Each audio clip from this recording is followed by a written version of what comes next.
Hello, Russ of Aquarimax here. I'm on the banks of the Virgin River where my wife Kelly and I are taking a herping trip, and we want to show you some of the creatures and evidence of the creatures that we've found. We took our herping trip in Washington County, Utah, where the elevation and other factors combine to create a much milder climate than most of the rest of the state.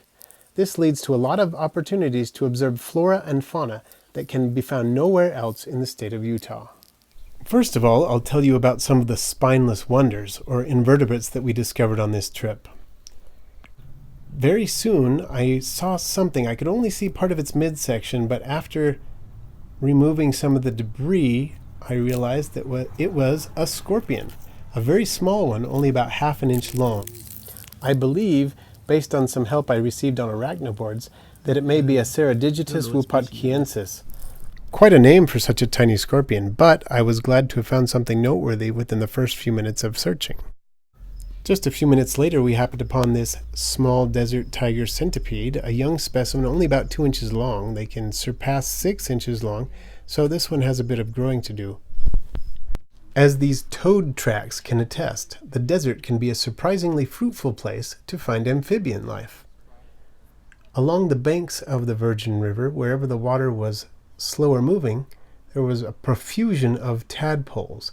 They were quite wary, so it was a little bit difficult to get too close to them without them swimming off, but I was able to get a couple of still shots closer up.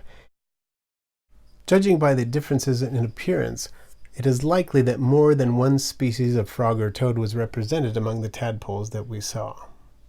We did eventually locate an amphibian in the adult stage. This small toad is most likely a red-spotted toad based on its size, the fact that it's located next to a desert stream, and the roundish parotid glands behind its head. So despite the fact that it doesn't really appear to have red spots, that's what I think it is.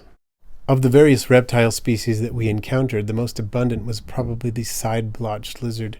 These were just about everywhere, and surprisingly they seemed really relaxed in our presence. I could get really close to them without upsetting them, but they had their limits. Once they decided they had had enough, they made it very clear that they were done. Another very abundant lizard was the desert spiny lizard. You can see these two engaged in what appears to be a territoriality display. They seem to appreciate rocky areas, and when you look at them close up, you can see where they get their name. They have very spiny scales, and they have a distinctive collar or ring around their neck that is very visible even from quite a distance away. On my earliest herping trips as a child, I learned to recognize that tracks like this are often left by the whiptail. There are several species of whiptail in Utah, so I never figured out exactly which one this was, but they're very curious lizards. They seem to investigate everything, whether they're in a fairly suburban setting or out in the middle of the desert. They actually remind me of tiny tegu lizards, to which I think they are actually related. Somehow our trip in the desert seemed more complete once we had spotted this black-tailed jackrabbit. I used to encounter them all the time when I was camping out in the desert as a child, but this is the first time that my wife Kelly had ever really seen one in the wild.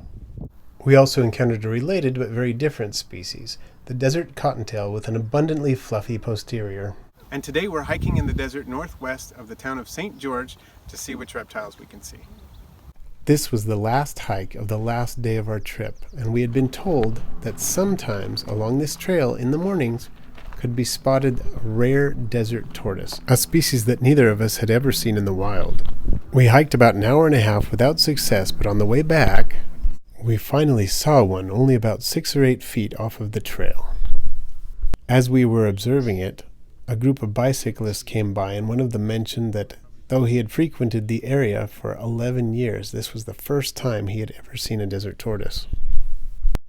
We knew it was important not to get too close, because when desert tortoises are disturbed, they will often empty the contents of their bladders, which is a big problem for them as that's their water storage and can lead to dehydration and even death. So we just kept our distance and watched this little tortoise enjoy his breakfast.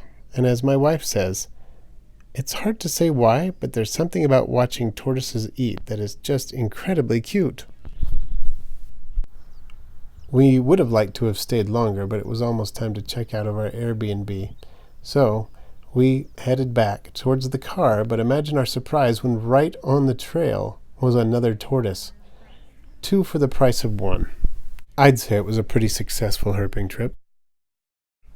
Thanks for watching. I release videos every Friday, all about aquarium and vivarium pets, or in this case, their relatives in the wild. Please feel free to share, rate, comment, and if you haven't already, subscribe and then click the bell icon so you don't miss any of my videos. That's so cute! Hey, no photos!